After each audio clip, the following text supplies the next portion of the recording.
Pagkatapos ng Independence Day, sineselebrate naman natin ngayong araw ang 150th birthday ng isa sa pinakamahalagang bayani sa kasaysayan ng Pilipinas. Maki-birthday po tayo kay Gat Jose Rizal sa Good News na ito ni JP Soriano.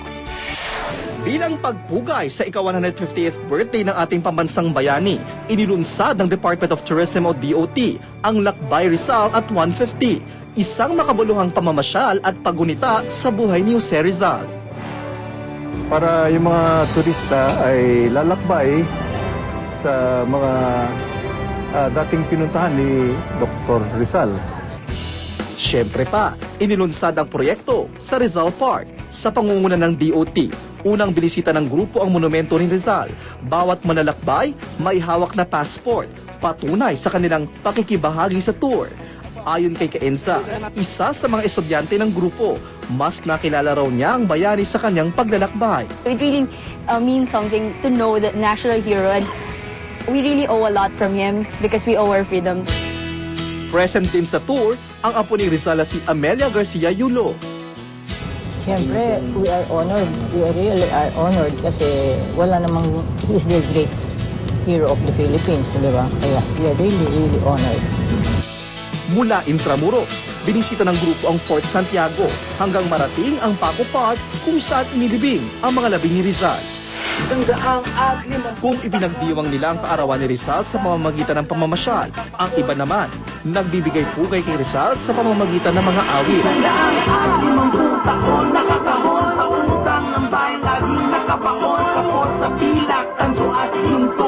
Naabutan namin nagre-record si Raymond Marasigan ng bandang Sandwich para sa Rock Rizal, ang album na binubuo ng Rock Ed Philippines, isang volunteer group na nagsusulong para sa edukasyon ng kabataang Pinoy. Bakit walang song on Jose Rizal naisip namin? Tapos na-realize ko na pag i-tiyempo mo sa 150th, mas conscious yung mga tao magbasa kasi alam mo yung mga cultural institutes like CCP, yung mga NCCA, yung National Historical Commission, lahat sila naglalabas na ng mga films and write-ups on Rizal. So yung mga tao, mas conscious sila of Rizal as nung padating na yung 150th. So alam ko na mas madali magyaya ng artist. Siyam na sikat na banda ang nakibahagi sa proyekto.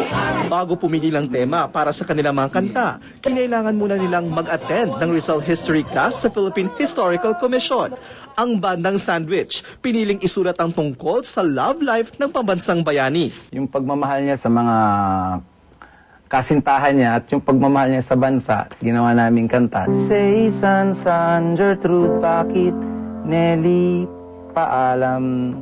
Susan, Tahana, Josephine, minamahal kita. Senyorita. I think dahil yung goal ng album is para maging tao muli si Rizal.